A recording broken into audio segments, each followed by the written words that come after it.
Prime-time local news, serving the Lakeland and Midwest regions.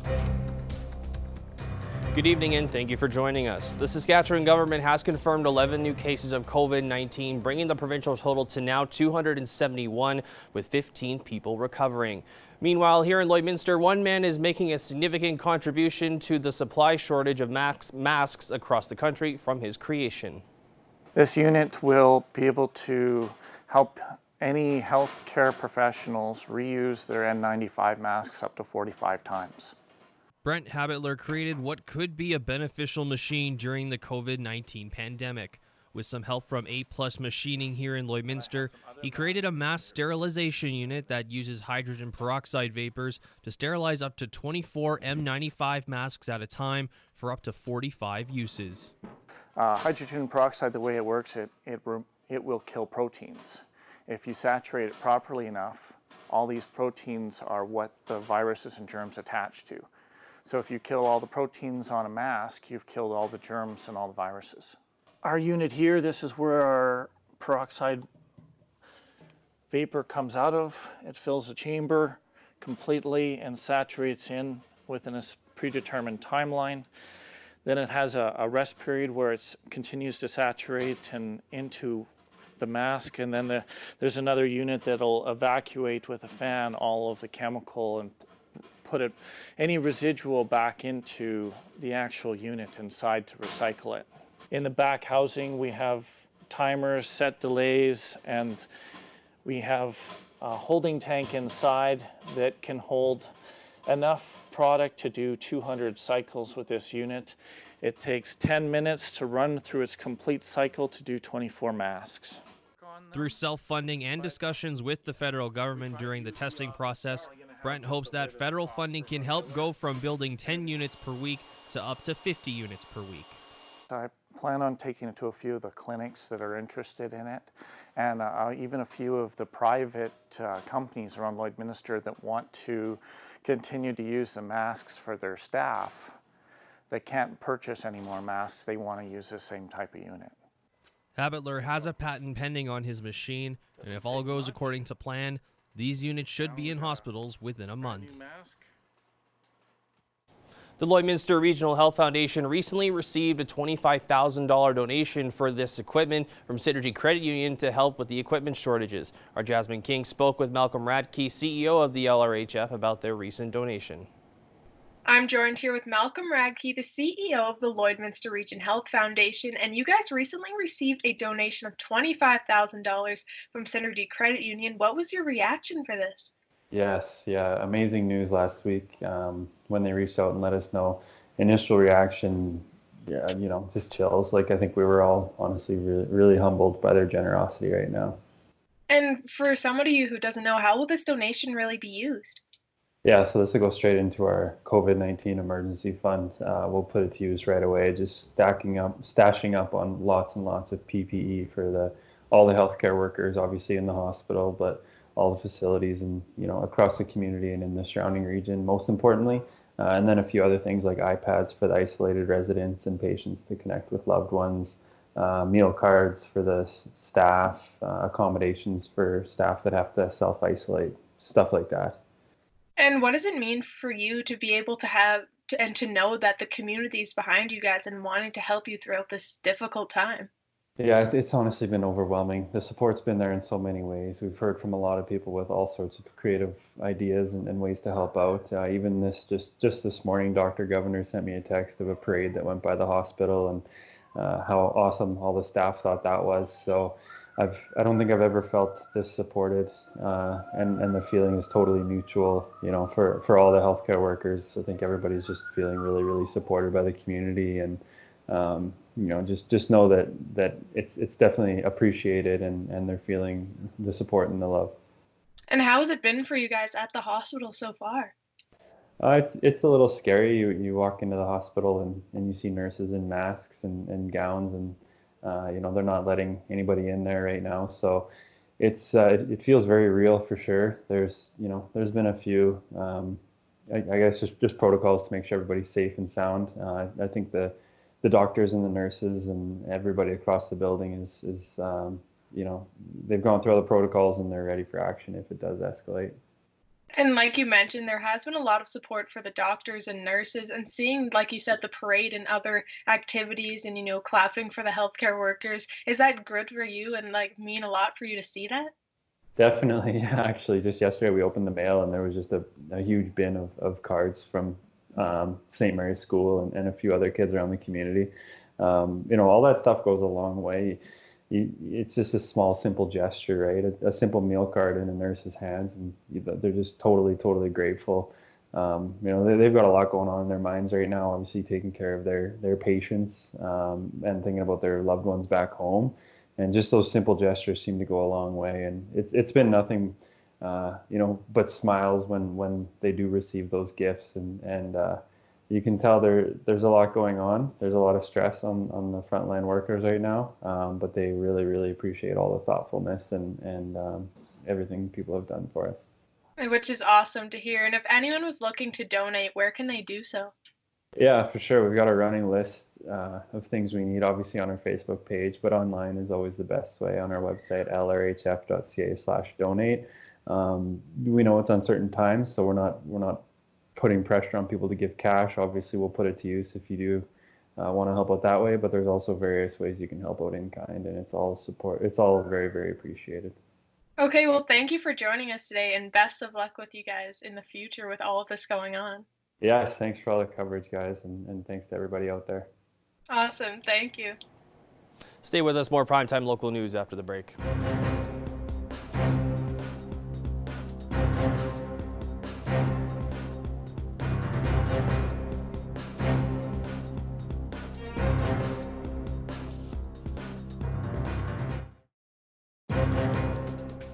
Furniture set and design supplied by Furniture Gallery and Furniture House, downtown Lloydminster. Welcome back. Chatsworth Farm near Vermilion have been giving virtual tours on Facebook. Our Jace Mackey had the chance to learn more about the tours and how they're keeping kids entertained stuck at home. I'm joined here with Charlotte Wasilic, and she's from Chatsworth Farm. They're a farm in Vermilion. So just start off by telling me a little bit about your farm. We're located just north of Vermilion, and we have 200 head of commercial cattle, plus a smaller flock of sheep, and then I raise poultry, so I have ducks, geese, and turkeys. And then throughout the year, we also grain farm and cut silage and hay. And so I know there's you guys are kind of doing a new kind of virtual tours because of, is it because of COVID-19 that you guys decided to do this? It is, yes. Yeah, we decided to share a little bit of our farm with everyone who's maybe stuck at home just because they're working from home, or for any of the students who are doing their schoolwork from home. So whenever we go out and do chores or are checking on the cattle, that just really brightens our day and provides such a good distraction from everything that's happening in the world. So I wanted to be able to share that with everyone so they could have the opportunity to see something different and get to check out the behind the scenes of a farm as well.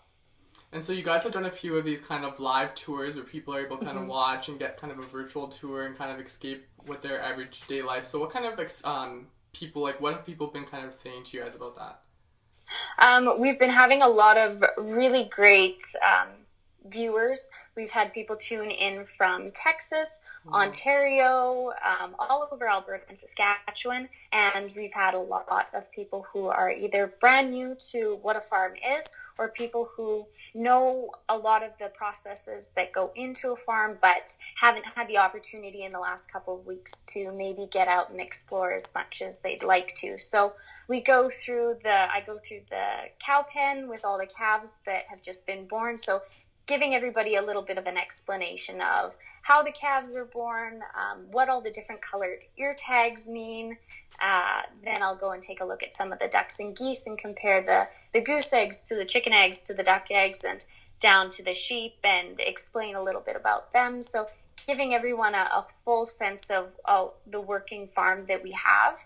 And sometimes, depending on the time of day, there'll be different things happening. Like we had a calf that we needed to assist, so we got to show that. Awesome. Mixing up the feed for the cattle in the morning on Sunday, or we were spreading straw the last tour. So giving everyone sort of an impromptu view, because I can't always predict what's going to happen. So it's kind of nice to have some spontaneity going on within the tour as well. That's really cool, and it's awesome to be able to show kind of people that maybe haven't been to a farm or don't really know kind of where their food comes from, kind of how it works. How many of these have you done so far? I believe I've done 5 so far. I had one that I had to split in 2 parts because I took my phone out without the charger, and it was quite a cold day, but my phone decided to quit on me, but I was able to warm it back up and continue. So we did a second part to that one. So I believe I've done 5 or 6 right now. And we have one coming up tomorrow, and I try and do them twice a week. I was doing them once every other day, and that got to be a little bit tricky, just balancing my various other commitments. So I'm aiming for twice a week. And where can people find more about the farm and find these tours? So you can go to our website, which is chatsworthfarm.com, or you can visit us on Facebook. So it's under that same name, and we're on Instagram as well. And then any of our videos that we've posted, they stay on Facebook, so you can watch them in there on our page. But then we also have them on YouTube for anyone who doesn't have access to Facebook. That's awesome. Thank you so much for taking some time to talk to me about this. Thank you so much. Our Abby St. John talked with author Tosca Lee about her new book that scarily relates to our world today. Today I'm joined here with author Tosca Lee, and today we're going to be talking about her sequel to her medical thriller, The Line Between a Single Light, which was released hard copy back in September.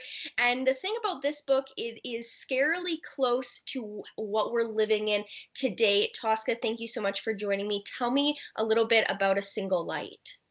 Thank you for having me. Well, A Single Light picks up right where the first book left off, and the first book is a pandemic story.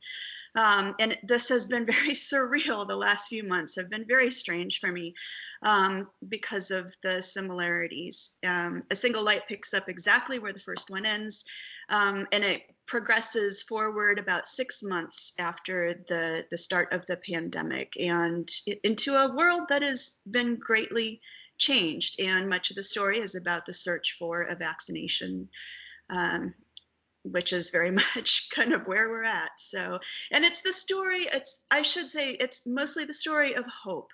It's the story of perseverance and bravery, especially of the heroine, whose name is Winter Roth, and about how she continues to press on in order to save those around her and end up saving a nation. That sounds amazing, and it's so crazy that you were able to get so many things spot on. It's really it's a strange world we're living in right now. Now you're living down in the States. Up in Canada, we are getting cases every day. How is it like living down in the States, and seeing if it differs from how we're living up here in Canada? Well, it just depends on where you are here. Obviously, on the coast, like New York, they're very hard hit right now. I don't think they have completely plateaued yet. My sister is a physician in Massachusetts. We happen to have a few extra medical masks here, so we've sent everything that we have over to her to donate. So I live in the Midwest, right in the middle, but even here we have cases. And so we wear our masks or our homemade cloth masks when we go out. We are not as hard hit here in the Midwest, but I think this is one of those things that's just going to go in waves. Louisiana right now is very hard hit as well. So. Now, seeing as there is the closures of big and large groups, and you have to keep that social distancing, you have a story time initiative that you do online where people can watch or hear you read. Tell me just a little bit about that and where people can go to get involved with that if they'd like.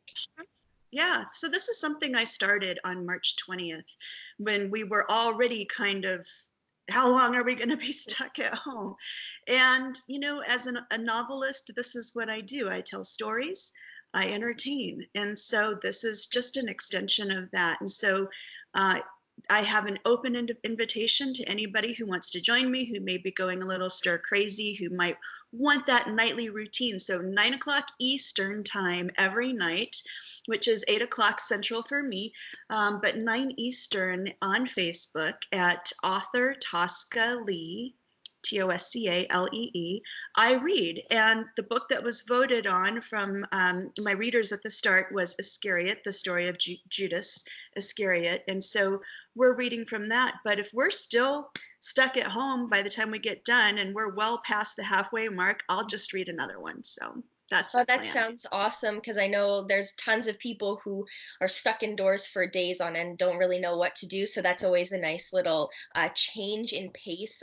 Really quickly before we wrap up, if anybody is interested in purchasing a single light or really any of your other books, where can they go to do so, especially now that stores have been closed down? Yeah, so this would be a great opportunity to turn to your online retailers. You can also order signed copies off my website, which is toscalee.com. But try as much as possible to support your local retailers. Many of them ship, many small bookstores ship nationwide. So, try to support those businesses as much as you can. And of course, ebooks are instant, great, and you don't have to that as well. All right. Well, thank you so much for taking time out to chat with me. It's definitely a strange world that we're living in, and definitely having something else to do to occupy your mind is definitely an awesome way to do so. So, thank you so much. Thank you. Now here's a look at your closing markets for today.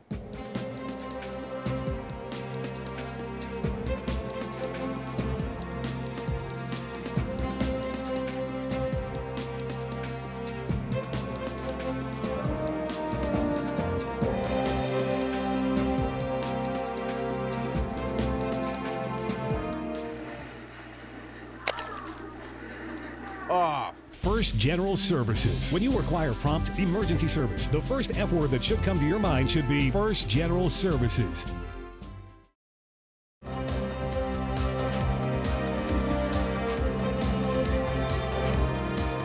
Welcome back. Our Evan Kenny chatted with former Montreal Alouettes general manager Kavis Reed to talk about the CFL's latest decision.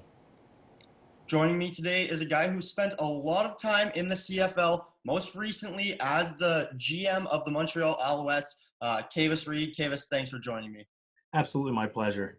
So, Kavis, on Tuesday, the CFL announced that they will be pushing back the start of the season until at least July. How is this really going to affect teams? Obviously, training camp has already been pushed back, but now for the start of the season to be pushed back, how is this going to affect teams and players?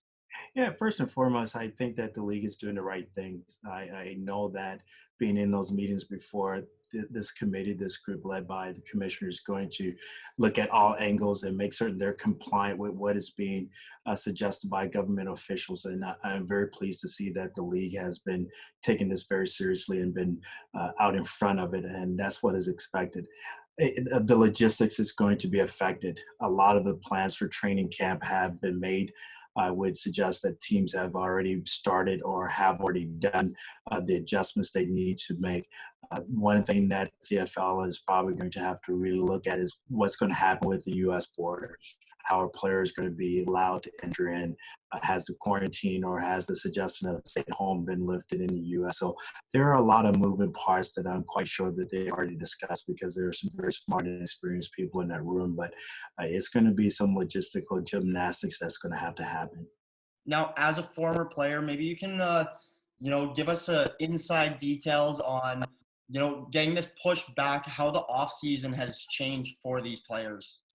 Yeah, the thing is that players are very crafty and players are extremely resourceful. Workouts obviously are probably going to look different. The gyms, as the players probably are used to, you don't have access to, so you have to be as creative as you possibly can at home. If you're in cold Alberta like we are, going outside is not really an option right now in terms of getting on a field where there are probably not as many people and having the opportunity to work out there down south and places in Eastern Canada where the weather is nice.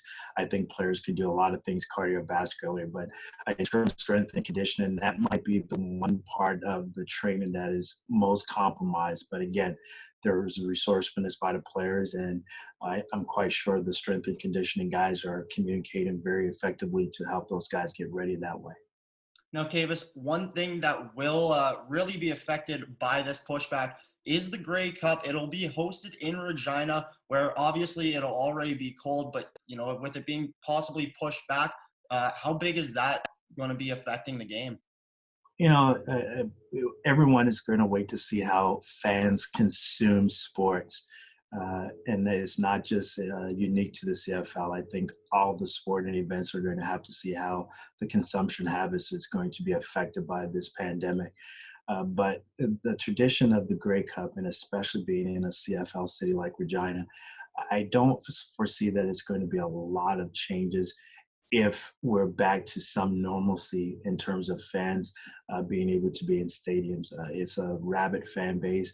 The city embraces football like there's no other thing going on, but it's a tremendous opportunity to, if you're going to have it in a city coming out of a pandemic situation, it's probably Regina, because how great the fan base is there and what kind of show they put on, and that facility is absolutely spectacular. So I don't see that there's going to be a lot of trouble or problems if the Grey Cup is played in Regina. Well, Kavis, I appreciate you taking this time to sit down with us and giving us your insight. Absolutely, my pleasure. Have a great day, Kenny. Now let's take a look at your ag prices.